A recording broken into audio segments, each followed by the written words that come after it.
Welcome to Off the Record News. I'm your host, Diana Longry. Thank you for tuning in.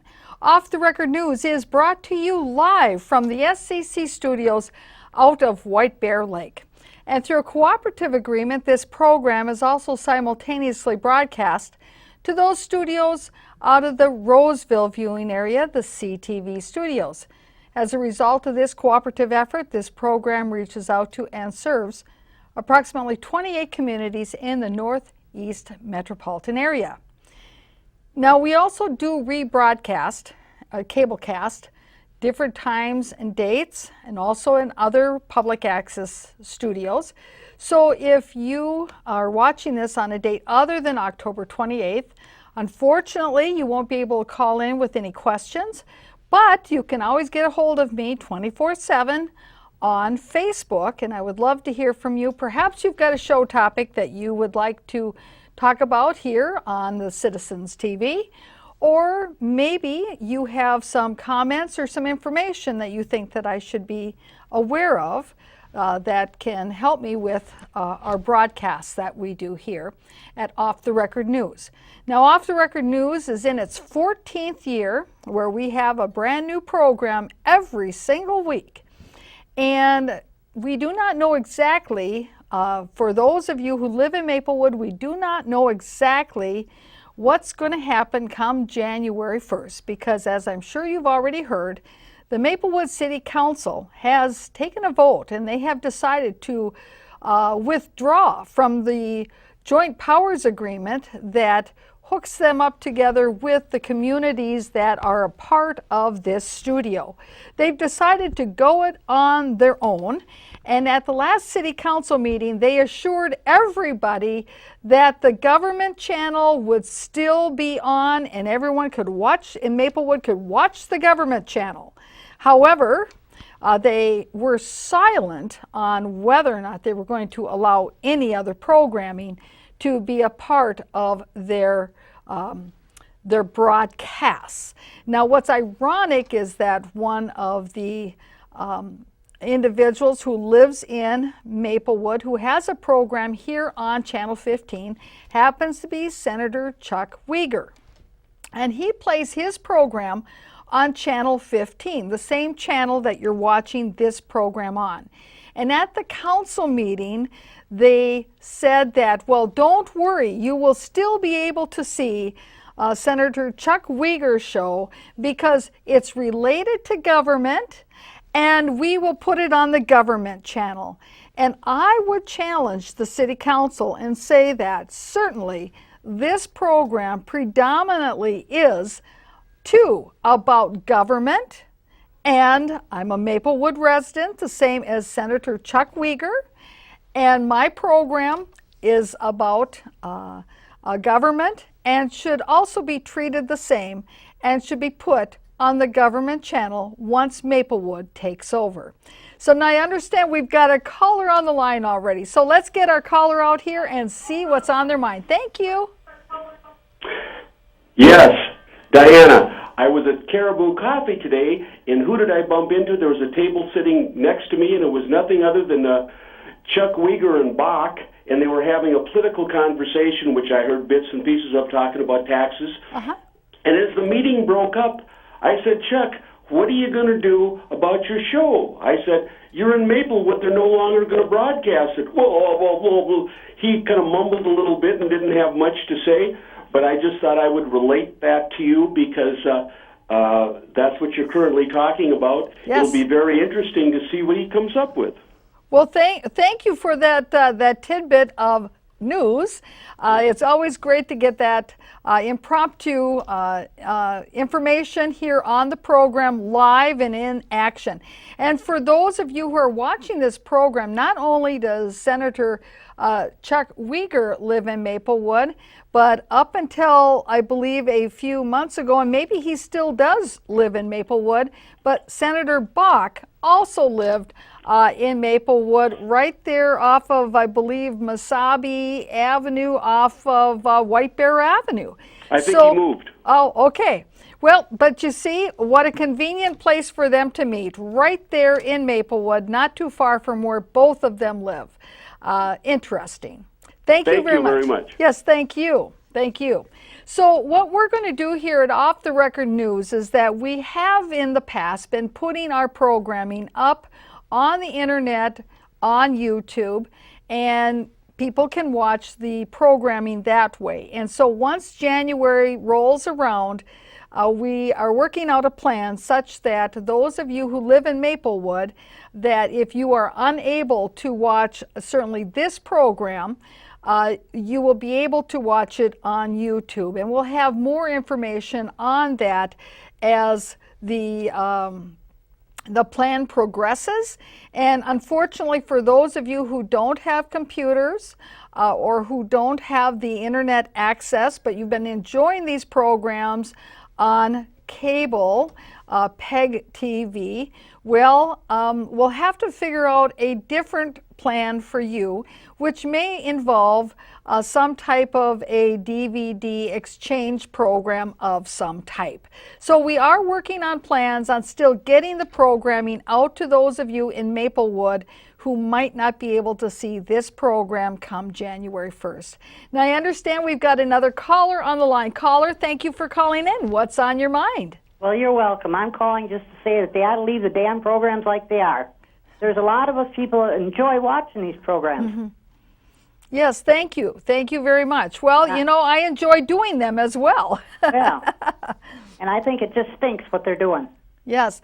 I have heard from some viewers that when they've been calling up Mayor Nora Slawick about this issue, that they then have been receiving calls back from City Manager Melinda Coleman asking them why they were calling the mayor or what was it that they wanted to tell her with regard to this action of pulling out of the Joint Powers Agreement. And I don't know exactly to what extent that is happening, but I've heard that has happened to at least 2 people who have called their elected officials, specifically Mayor Nora Slawick, and then instead of getting a call back from her, they're getting a call back from the city manager instead. Well, I think they just want to silence a bunch of you people because they don't like what you say. Yes. That's what they're doing. And I hope there's some way we can get to watch it. Yes, yes. Well, we're certainly for this program, I'm working on a plan so that hopefully people who have been enjoying it for years can continue to enjoy it. Thank you very much. Yes.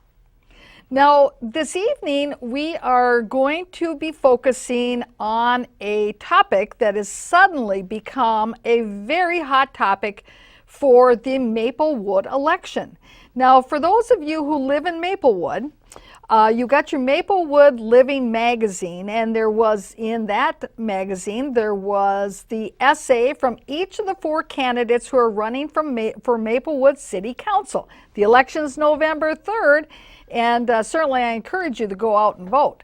Now, of course, I am one of those candidates, and so you've probably had a chance to read my little essay in there, and you'll notice that in there I specifically said what my position was with regard to protecting and preserving the Bruce Vento Trail from being devastated by the mass transit Rushline system, because I believe that the Bruce Vento Trail is the wrong route, that there is a better route, a much more sensible route, and that is Highway 61, because that is a commercial and transit corridor, which is exactly where transit should go, not in the backyards of people's homes, and certainly not along our greenways, which is being used currently not only by all of the people who use it as a trail for walking and recreation and reflection, but it's also a greenway corridor for the wildlife within our community. And so once I put that in writing, my viewpoint, well, imagine what happened. All the other candidates decided they had to suddenly jump on the bandwagon. But I think there's a few things we're going to see this evening that might make you want to question their sincerity, and that are they just jumping on the bandwagon to jump on the bandwagon at this late date, when in reality, they probably have other motivators behind them to encourage them to vote otherwise if they're elected to the Maplewood City Council. Now, I understand that we've got a caller on the line, so let's get our caller out here first before we start going through some of our film clips. Okay, thank you, caller. How can I help you? Well, I'll get to the point quickly. I just hung up from a man calling me from the DFL party. He wanted me to go out and vote, of course, Tuesday, but he wanted to make sure I was going to vote for Brian Smith. I had to ask him a few questions, of course, because I want to be an educated voter, and I want to make sure my vote has purpose, okay? Mm-hmm. Anyway, so I asked him the questions, and that most voters would ask, what's his voting record? What has he done for the city to help the people? And of course, the man did not know. He goes, I'll check on it and have someone get back to you, which of course, that is not helpful. Anyway, so I educated him on what my vote will be. I said, Brian Smith has not voted in any Maplewood elections. Okay, until his name was on the ballot during the primary election this year. Also, Brian Smith rents his property. He does not pay property taxes. He doesn't own his house. He has no skin in the game in Maplewood. He's never been involved in Maplewood government. He's never volunteered in Maplewood. He has no commitment to Maplewood. Nothing. Now, Diana, you have been mayor of Maplewood. You've served on commissions in Maplewood. You've volunteered in Maplewood. You've been a very loyal member to the very pathetic Losing Community Center. I appreciate your support on that because you care about Maplewood. You care what happens. You've invested your life, your money, and your career in Maplewood. Your business is in Maplewood. It is. It is. Okay. So Mr. Smith really has nothing, he's never contributed in Maplewood at all. And the man listened, he was very polite, and he said, well, I'm so sorry, Margaret, that you feel this way. No, really, it's not a matter of how I feel. It is a matter of fact. And I really encourage everyone out there, all the viewers, don't take my word for it. You can look at all the data. You can go to the elections website. You can see the voting records of people. And you know that this man has no commitment to Maplewood whatsoever. And it's very sad because these DFL-endorsed candidates, which by any means here, everybody needs to understand, city council elections are nonpartisan. Right. They are not supposed to be backed by any unions, by any endorsements, by any political parties. That is a problem. That is what messes up our elections. And I want to thank you, Diana, for, continuing with your efforts here. And your ideas obviously are very important, and it's too bad that the other candidates could not have thought of them on their own, and they had to wait and copy all of your information from the form you did with the League of Women Voters and with your political literature pieces. And I think that anybody that has half a wit would see that they've done this, and they would vote for someone committed like yourself. So thank you so much, and I wish you the absolute very best. Good night.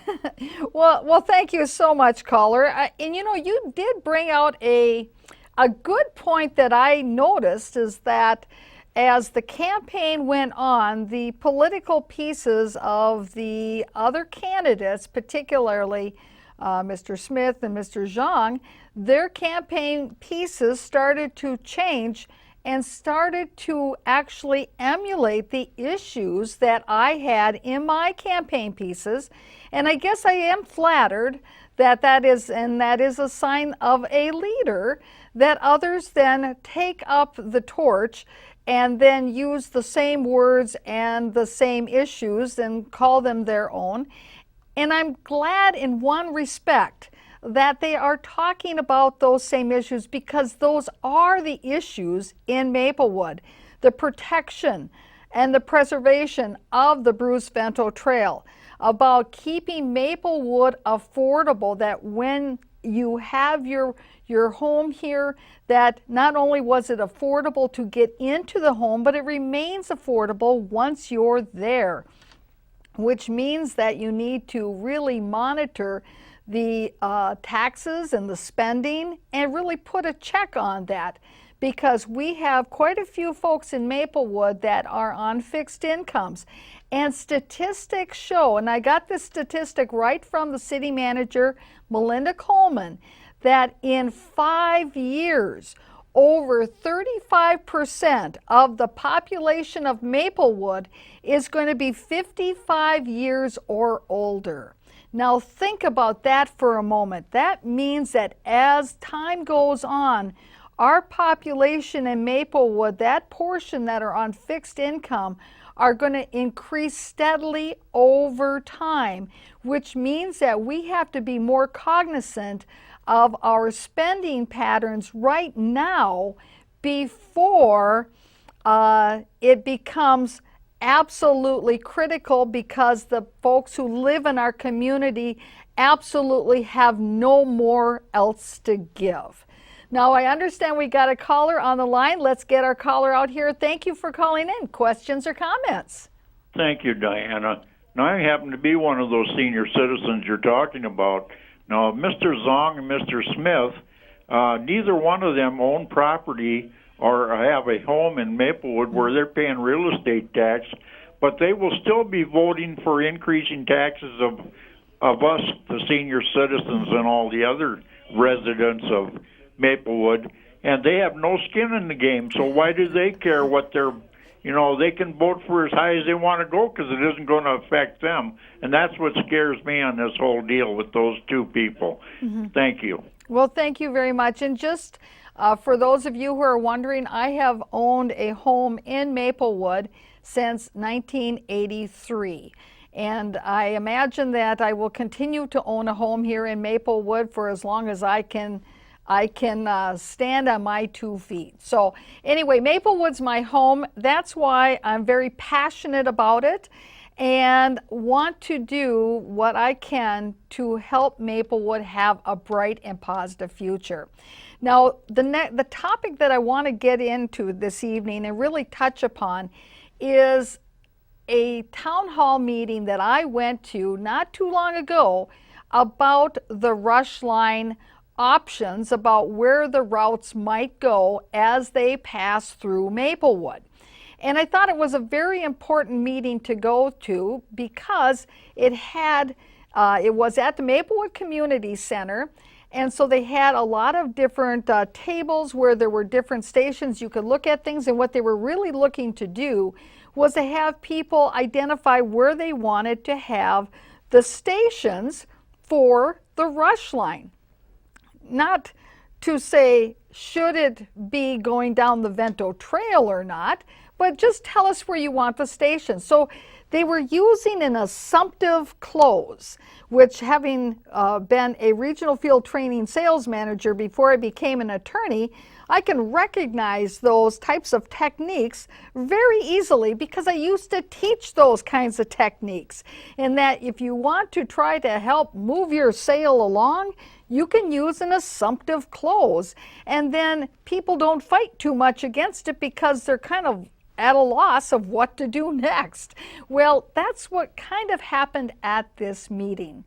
I was glad to see that there was quite a good attendance at it, and I've attended other open houses also with regard to the Rushline and getting community input. And I do have to tell you that in the meetings that I've attended, I have not seen Mr. Smith at any of the meetings I was at having to do with the Rushline, nor have I seen Mr. Tujong at any of those Rushline meetings that I was at. So again, here is a very big, important issue in our community, and yet I've never seen them at the community engagement meetings. Now, we have some film footage from that meeting. So let's get started on our film footage. We have quite a few clips. Some of them are to try to help you understand the the posture that we're in, and then we also have comments of some of the citizens. So let's take a look at our first clip. Rushline corridor. This is a project that's been talked about and looked at for quite some time. A lot of you may have heard that at one time it was going much farther north, all the way up to Hinckley. And what this study is doing is really focusing in essentially a 30-mile corridor from Forest Lake through Maplewood down into St. Paul. And this is really that part of the corridor where there's enough concentrations of people and employment and people moving back and forth that it makes sense as part of a long-term transportation solution to consider transit as part of that. I mentioned before, I'm with Ramsey County Regional Rail. This study is actually being done in partnership with the Rushline Task Force, which is a group of other cities and counties up along the line, and a number of different committees are formed as well, where Maplewood is the city of Maplewood is represented at the technical and at the policy level with your mayor on that. Now this is very important, hearing that aspect of it, that Maplewood has a seat at the table. But who in Maplewood has a seat at the table? Is it the residents of Maplewood that have a seat at the table?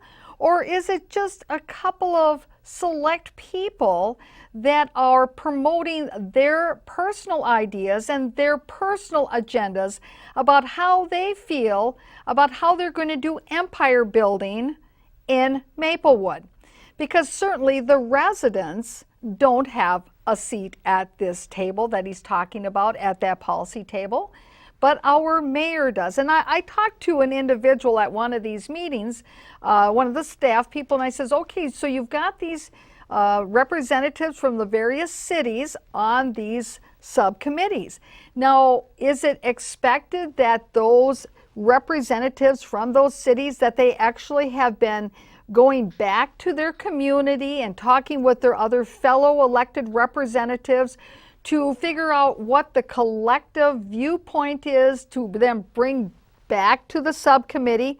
Say, for instance, the policy subcommittee, a very important aspect of this whole program, that they're, wouldn't they be bringing back what that viewpoint is of their community and their fellow elected officials? And he said to me, well, of course that's what they should be doing. And so I started thinking about it, and I started looking at the special meetings that have been held by Maplewood and thinking back to the reports that the mayor of Maplewood has given at the council meetings. And I could not find one instance where they, as a council, talked about the different options of passing the rush line through Maplewood and having a collective vision as the elected body of the residents of Maplewood to then go and bring to this policy board. So my challenge would be is that whose vision has been then talked about at this policy board? Is it just the vision of the mayor? Unfortunately for her, this is not a plan A city. It's not like St. Paul, where the mayor has infinite power. This is, well, St. Paul's a charter city, and so the mayor has more power. This is a Plan B. So unfortunately, this is a Plan B city, and she doesn't have that kind of authority. And yet the other council members have not challenged her on that either, which is, well, a downfall on their part. Now let's take a look at our next clip. Also, one of the more concerning things is the people living below the poverty line along the corridor. That trend line has been increasing since 2000. And transit and the access to jobs component, that transit can provide the ability to let people get to a job, not just the 9-to-5er, but throughout the day and the evening. That's one of the key ways to really reverse that trend. Now keep in mind, the corridor that he's talking about stretches from Union Station in St. Paul up to Forest Lake. So when he's talking about the individuals who live in that corridor and that their income is steadily falling into the category of below the poverty line, he doesn't specifically say where along that corridor that there is a greater prevalence of that. And so my question would be, is that if you have folks who are down on the most southern part of the corridor, living in St. Paul, and that is what they're experiencing, are they really getting on a mass transit to go to Forest Lake for a job? I don't know. Does that seem realistic? Or do you see what I'm saying? That there are questions with all of that, that again, there's details there that in my mind are missing. Let's take a look at our next clip. And then lastly, the need for transit and the need for other alternatives is growing. There's congestion out there on the freeway corridor of 35E. There's congestion on 61, projected to grow into the future as that population employment grows. With that, there's an uptick in transit use. Biggest uptick is that express service getting into St. Paul in the peak periods, but it's also a steady growth in that urban service and that suburban local, which is what a project like this can. Now, this is fascinating because I heard these statements about the congestion on 35E. Well, if there's congestion on 35E, then why wouldn't we put mass transit along the freeway? If there's congestion on 61, why wouldn't we put mass transit where the congestion is? Why would we say we want to put mass transit down the Bruce Vento Trail to alleviate the congestion on Highway 61 or on 35E? To me, that didn't make sense. Well, there was one resident who was there.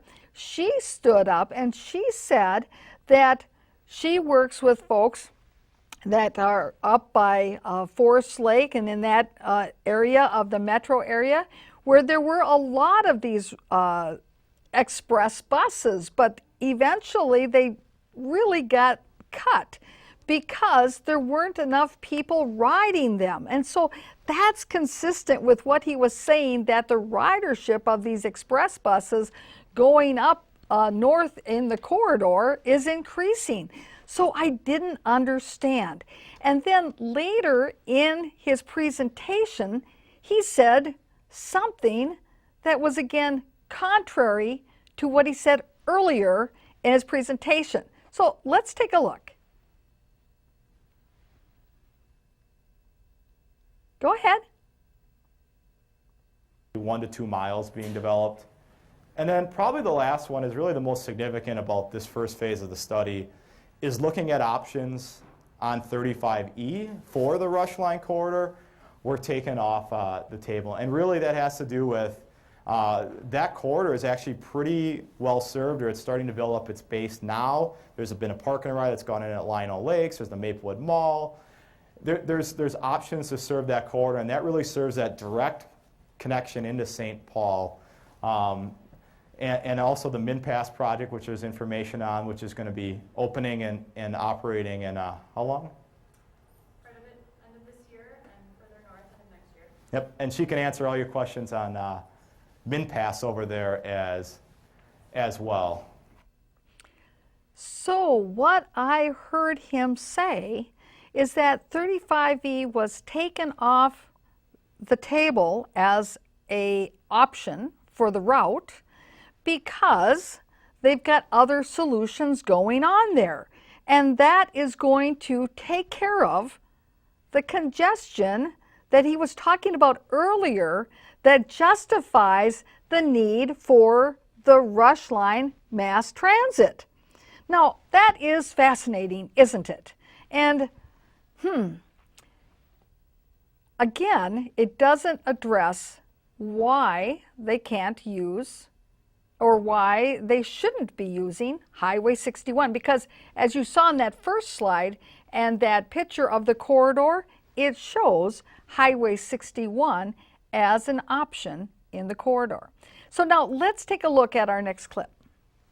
We're kind of whittling down The process, we call it a tiered evaluation, but I like to consider it like a funnel. So you start off and you go, we've got this need for some sort of transit solution to be part of that transportation picture.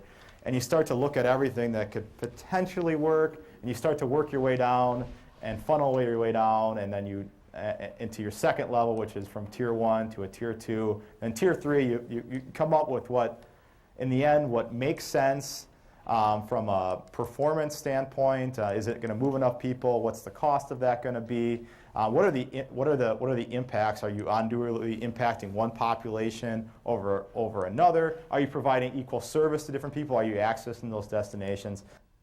So what you heard him say is he's talking about what are some of the considerations when they're figuring out what route they want to select.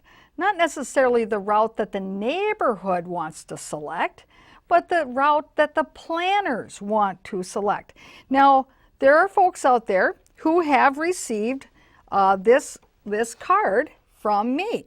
And this particularly says, because I wanted to alert people to what the problem is, and that it says that the plans are underway now to make this project shovel ready. Because you see, they don't have the money, but when the money might become available, then they can say that the project is shovel ready, so then the money can be funneled into it immediately.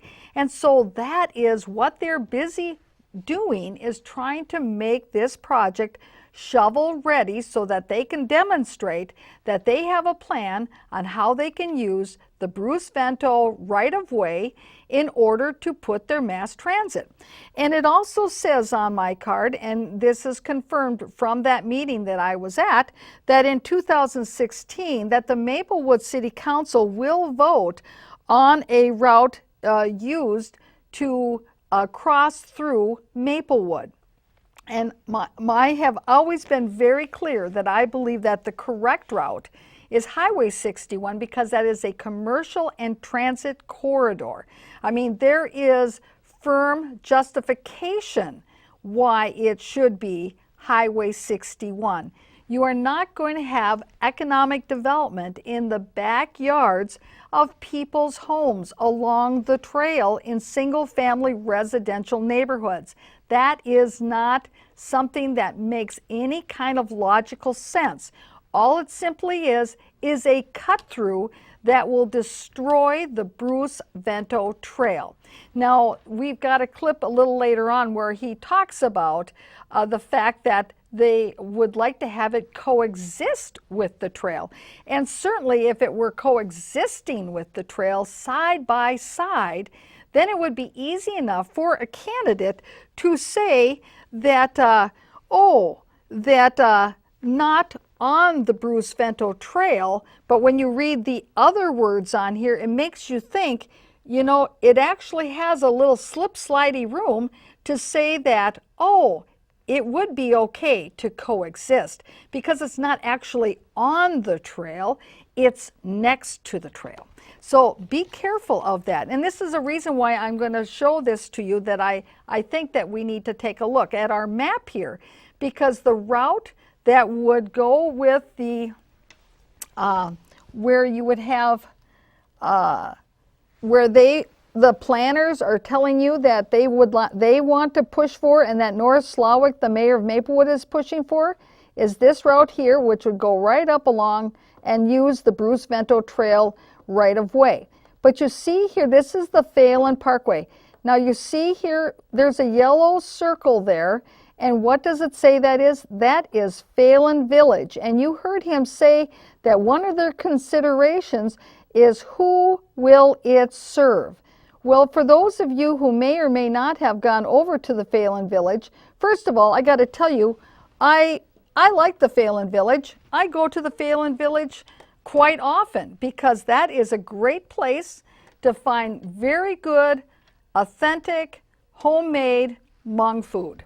You know what? I love Hmong food, and that is an excellent place to buy it. And it's a market of all different little shops that are owned and operated by people from the Hmong community. It is a great place, and they've got an indoor farmers market. It's wonderful. But you see that this route is something that is directly on the route that they're proposing along Phelan Boulevard. And you may say, well, why does that matter? Well, keep in mind, we've got a couple of campaign reports here of Tu Zhang, and I think that you're going to be surprised when you see what I have to show you. Is that the first report, let's bring up our computer. Our first report is for the period of May 25th to June 8th. He had donations in the amount of $1,200, roughly speaking, okay? So that was his first report for that period. So keep this in mind, $1,200 for that period. Now for the next period of time, the pre-primary, now this is the time period of June 9th to the end of July. The amount that he received in donations, $13,300 roughly. So now we're up to what? $15,000, correct? If my math is correct, that's $15,000 because each one is for that specific time period. So we're talking about $15,000. Now let's look at the pre-general report. And when I bring that up, okay, let's go to page number 1. Page number 1 for the time period of June 4th to October 23rd. He had contributions in the amount of $24,300. So we're talking over $38,000 in campaign contributions to run for a city council position that pays $10,500 a year. So for those of you out there who have in the last few weeks been getting 4, 5, 6 of these cards, full color, using first class stamps, and you're wondering how does this get funded? It gets funded through $38,000 worth of campaign donations. Now, where are those campaign donations coming from? Well, looking at the campaign register, you can get an idea of all of them. The table, the chart goes on and on and on. But the majority of all of those big contributions are all coming from special interests. Special interests that have, as he indicates, have endorsed him. Each one of them have given large sums of money. All of them would love to have the light rail. Now let's take a look at our map here again. Let's show our map. Let's show the map. Would love to have that light rail serve that area, because that way they can build their political capital. You heard him say it's all about who it serves. So you see, this politics that we are now entrenched in, having to do with the Rushline, has become a very political issue. It's not about what's right for the community. It's not about what's right for a neighborhood. It's about building political capital. All the people that put all the big money into this campaign of $38,000, a candidate who has raised that much money from outside interests, people who do not live in Maplewood, they will have to honor the promises that they made to them somewhere down the line. And it may be at the expense of the Maplewood residents. Now I understand we got a caller on the line, so let's bring our caller to the table. Hello. Mayor Longery. Wow, that's an excellent point. Most of that money is from outside. Yes. Wow. Yeah. Most of that money is from the outside the city. How how can they get away with that? Well, they My can. question- They can as long as you disclose it. You can get away with it. As long as you stay under the threshold limits of what is allowed for donation, you can get away with it. It's just that it's something that voters have to be aware of when they go to vote, to figure out, really what is the quid pro quo that's going on here. And of course, somebody may say to me, well, okay, well, Diana, let's take a look at yours, since we're talking about campaign donations. Well, my first period of time, I think I had about a little over $1,000 in donations, and then my second report, 1,322. I've had a number of additional donations since then. So I would say that all in all, my total donations probably are coming to about somewhere around $4,000 to $5,000, which is typically what you would expect for a municipal election. Because keep in mind, being a city council person for the 4 years is only going to amount to a total of $42,000 for that council person. And so you've got an election where they spent $38,000 to become your council person. What is the motivation? What is the impetus for wanting so desperately to get on that council? Mayor Longley. Yes. Yes, and tonight I talked to somebody on the campaign of Brian Smith. His name was Harry. He apparently has been a friend for quite a while, and he also is working on the campaign, it sounds like, for quite a while.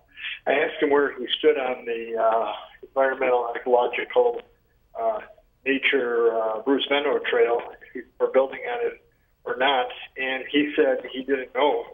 You would have to talk to the candidate, and the candidate apparently was not there, even though they were working at the campaign to talk to people who had questions.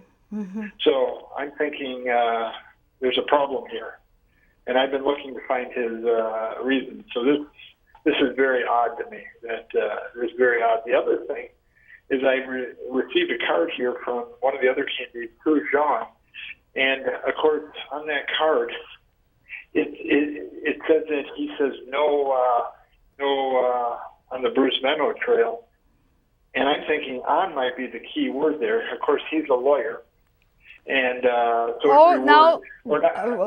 he said caller, he was a lawyer.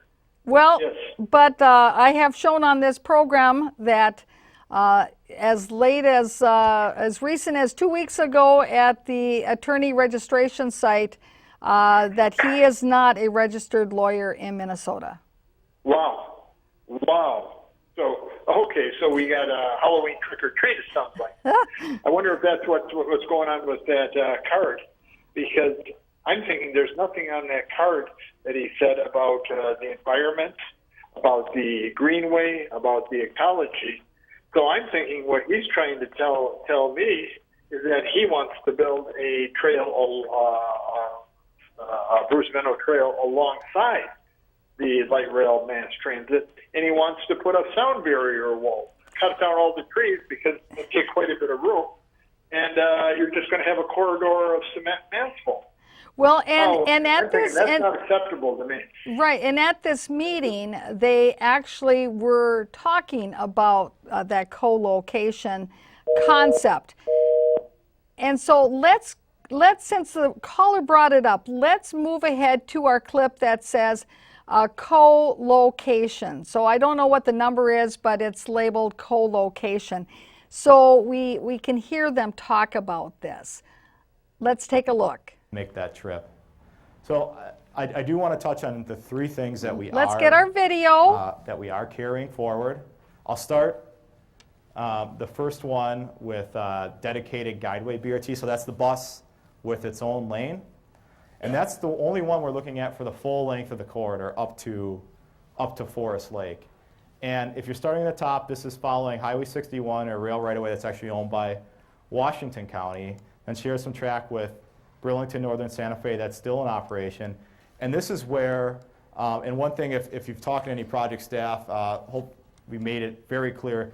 This is where, if the corridor is chosen, it would follow the rail right away and would co-locate with the Bruce Vento Trail. So we're only looking at options here where you could fit the 2 tracks and the trail. And we understand that, that changes the dynamic of the area, and we've heard some of that. We understand it changes the dynamics of the area. Now, isn't that the most politically correct way of being able to say we're going to butcher your trail and the wildlife habitat and all the trees and everything? The reason why you love the Bruce Vento Trail for recreation, relaxation, and reflection? Well, this is my position.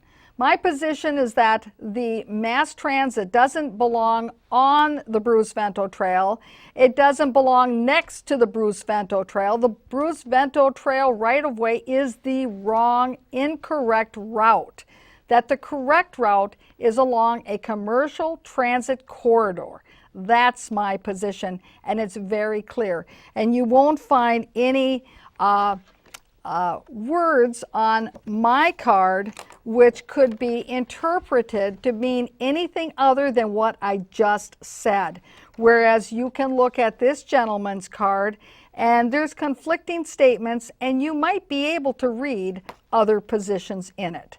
So now let's look at the next clip that is right after the one that we just played. Hopefully by next spring it'll be kind of another round being out there, talking to people, and with the goal of by next spring, summer, really coming up with what is that one option that seems to make the most sense, seems to minimize the greatest level of impacts, and has potentially a funding plan or a mechanism that can be associated with that. And then that gets kind of taken forward. And even then, it's not all solved. We're not going to know how many feet are here to there or exactly where it's going to be located. But we're going to have a better sense, and really it's a confidence level of what that option is. I mentioned, as you heard him say, 2016, there's going to be decisions and resolutions passed by the various city councils along the corridor talking about which route they support in having the Rushline mass transit cut through their community. And so that's why it's important that we have the right individuals on the council of Maplewood so we can preserve and protect our Bruce Vento Trail, that it doesn't become butchered because it has to suddenly now share its space with mass transit. As the caller indicated, one of the callers indicated, that would include having sound barriers and berms and all kinds of things, which suddenly now changes the dynamics of the neighborhood.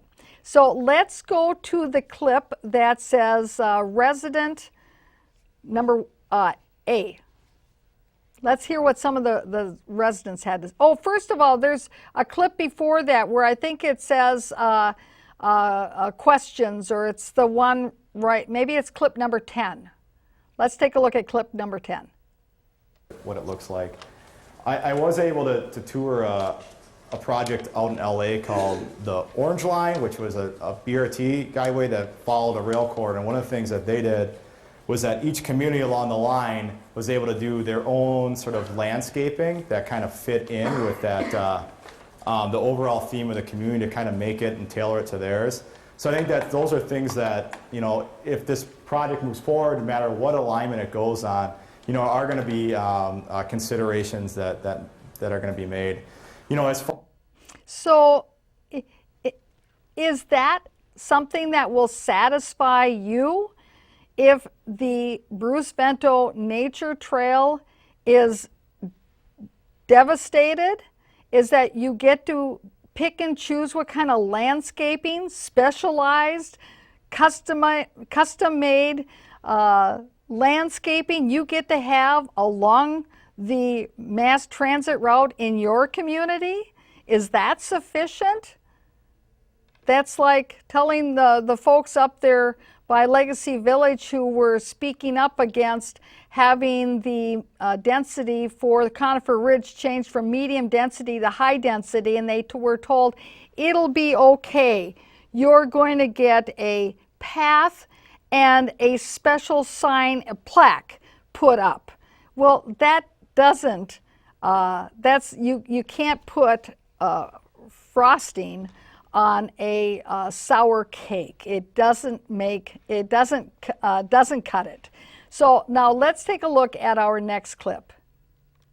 Yes. Hi, my name is Chris. I'm a property owner on Vento.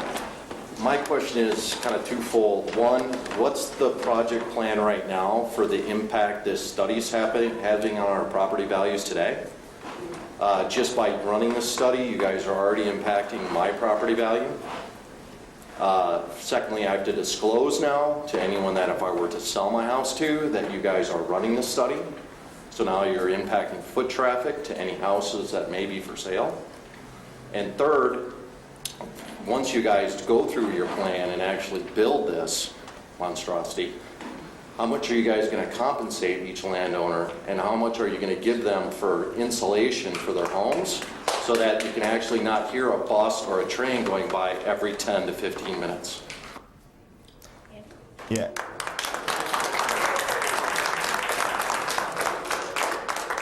And I think that the key word there is studying, and that's exactly what we're doing tonight. And really, it's planning for the future. It's not what's out there today, but what's out there 10, 15 years from now.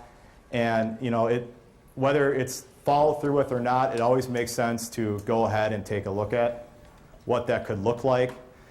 We do understand the concerns about what would that potentially look like if you have transit and you have a trail. Excuse me, there's can I answer my examples. question? I understand. I'm getting there. Sir. We've only got a half hour, so. Yep.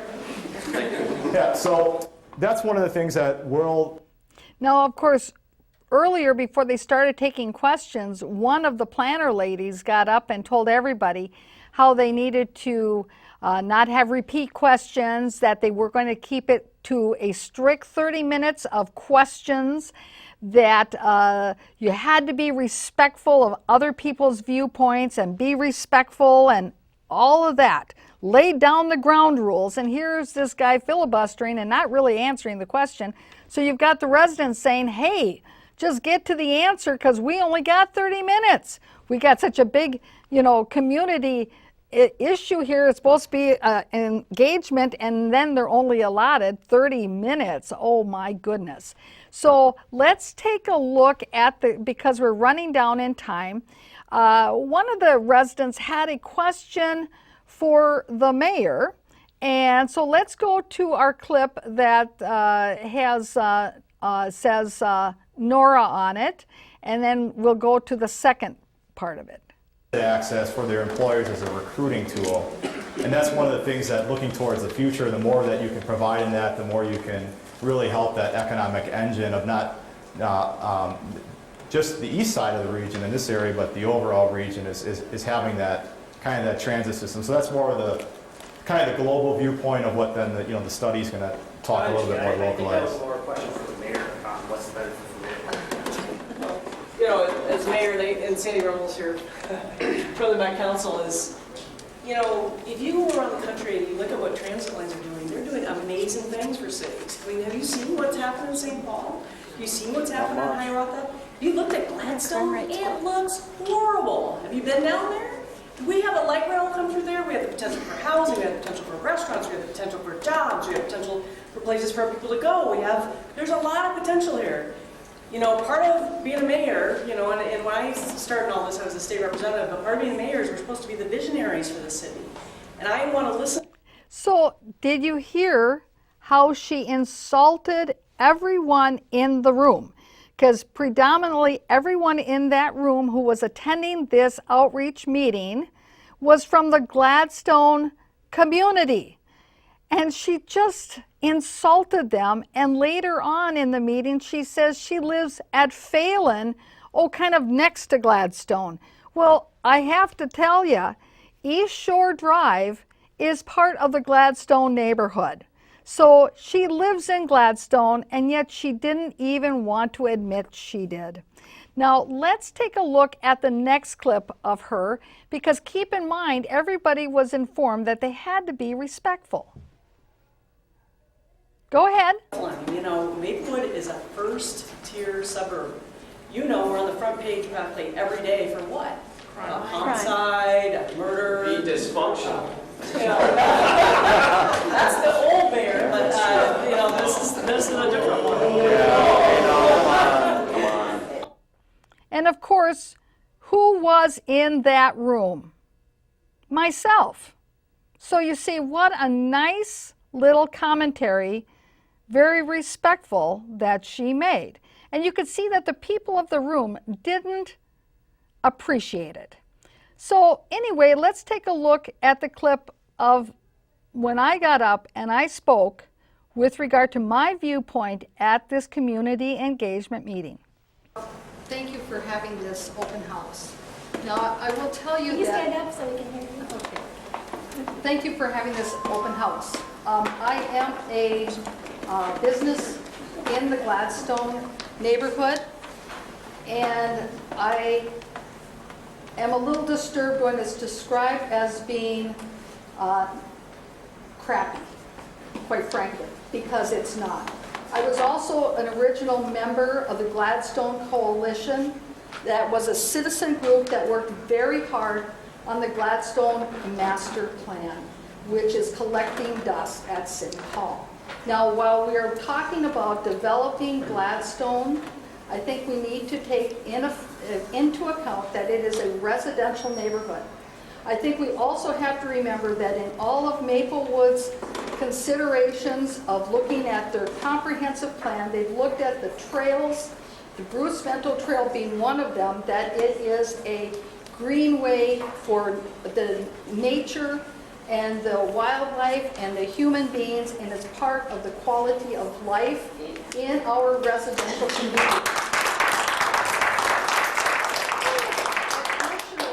I have done a lot of reading about the impact that this type of a transit can have on a community, and that if you think that we are going to have it help Maplewood with economic development, I believe that it needs to be along commercial corridors, because when you have it in the backyards of people, single-family residential, there is not going to be economic development in their backyards. We should have it in commercial areas where we can build commercial.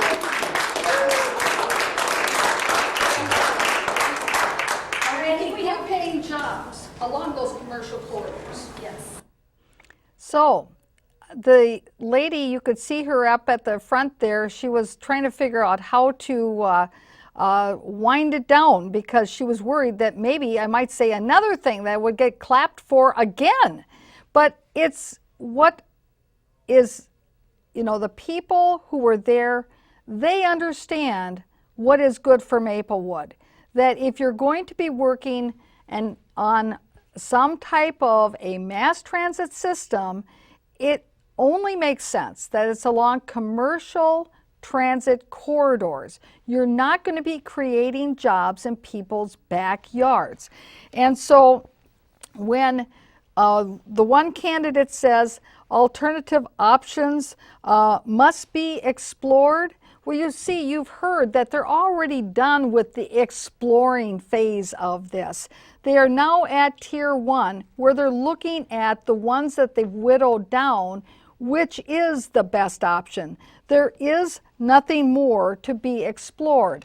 It's a matter of picking which of the options that they have kept and focus on those, and focus on the right one for Maplewood, which is Highway 61. So with that, I hope you've enjoyed this program that was informative. And don't forget, November 3rd, go out to vote. Thank you very much. Good night.